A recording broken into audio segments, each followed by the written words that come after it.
प्रधानमंत्री नरेंद्र मोदी ने गुजरात के बनासकांठा में बनास डेयरी के नए परिसर का उद्घाटन किया। इस मौके पर लोगों को संबोधित करते हुए उन्होंने गोबरधन का महत्व समझाया। पीएम मोदी ने कहा कि आज यहां एक बायो सीएनजी प्लांट का लोकार्पण किया गया है और 4 गोबर गैस प्लांट का शिलान्यास हुआ है। ऐसे अनेक प्लांट बनास डेयरी देश भर में लगाने जा रही है। यह कचरे से कंचन के सरकार के अभियान को मदद करने वाला है। भाइयों और बहनों, आज यहां एक बायो सीएनजी प्लांट का लोकार्पण किया गया है और 4 गोबर गैस प्लांट का शिलान्यास हुआ है। ऐसे अनेक प्लांट्स बनास डेयरी देश भर में लगाने जा रही है। ये कचरे से कंचन के सरकार के अभियान को मदद करने वाले हैं। पीएम ने कहा कि गोबरधन के माध्यम से एक साथ कई लक्ष्य हासिल हो रहे हैं। एक तो इससे गांव में स्वच्छता को बल मिल रहा है, दूसरा इससे पशुपालकों को गोबर का भी पैसा मिल रहा है, तीसरा गोबर से बायो सीएनजी और बिजली जैसे उत्पाद तैयार हो रहे हैं, चौथा इस पूरी प्रक्रिया में जो जैविक खाद मिलती है उससे किसानों को बहुत मदद मिल रही है। प्रधानमंत्री मोदी ने कहा कि गुजरात आज सफलता की जिस ऊंचाई पर है, विकास की जिस ऊंचाई पर है, वो हर गुजराती को गर्व से भर देता है। उन्होंने कहा कि इसका अनुभव उन्होंने सोमवार गांधीनगर के विद्या समीक्षा केंद्र में किया। गुजरात के बच्चों के भविष्य को, हमारी आने वाली पीढ़ियों को संवारने के लिए विद्या समीक्षा केंद्र एक ताकत बन रहा है। गोबरधन के माध्यम से एक साथ कई लक्ष्य हासिल हो रहे हैं।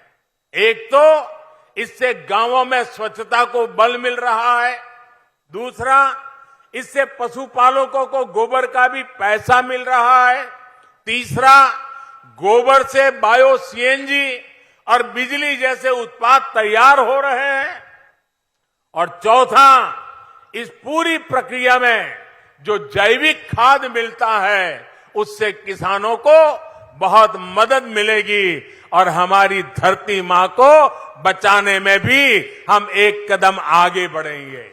इस प्रकार के प्रयास जब बनास डेयरी के माध्यम से पूरे देश में पहुंचेंगे तो निश्चित रूप से हमारी ग्रामीण अर्थव्यवस्था मजबूत होगी। प्रधानमंत्री ने कहा कि भारत में गांव की अर्थव्यवस्था को माताओं बहनों के सशक्तिकरण को कैसे बल दिया जा सकता है, कोऑपरेटिव मूवमेंट यानी सहकार कैसे आत्मनिर्भर भारत अभियान को ताकत दे सकता है, ये सब कुछ यहाँ प्रत्यक्ष अनुभव किया जा सकता है। उन्होंने कहा कि बनास डेयरी, संकुल, चीज प्लांट, ये सभी तो डेयरी सेक्टर के विस्तार में अहम है ही। बनास डेयरी ने ये भी सिद्ध किया है कि स्थानीय किसान की आय बढ़ाने के लिए दूसरे संसाधनों का भी उपयोग किया जा सकता है। भारत में गांव की अर्थव्यवस्थाओं को, माताओं बहनों के सशक्तिकरण को कैसे बल दिया जा सकता है, कोऑपरेटिव मूवमेंट यानी सहकार कैसे आत्मनिर्भर भारत के अभियान को ताकत दे सकता है, ये सब कुछ यहां प्रत्यक्ष अनुभव किया जा सकता है। कुछ महीने पहले मुझे अपने संसदीय क्षेत्र वाराणसी में बनास काशी संकुल का शिलान्यास करने का अवसर मिला था।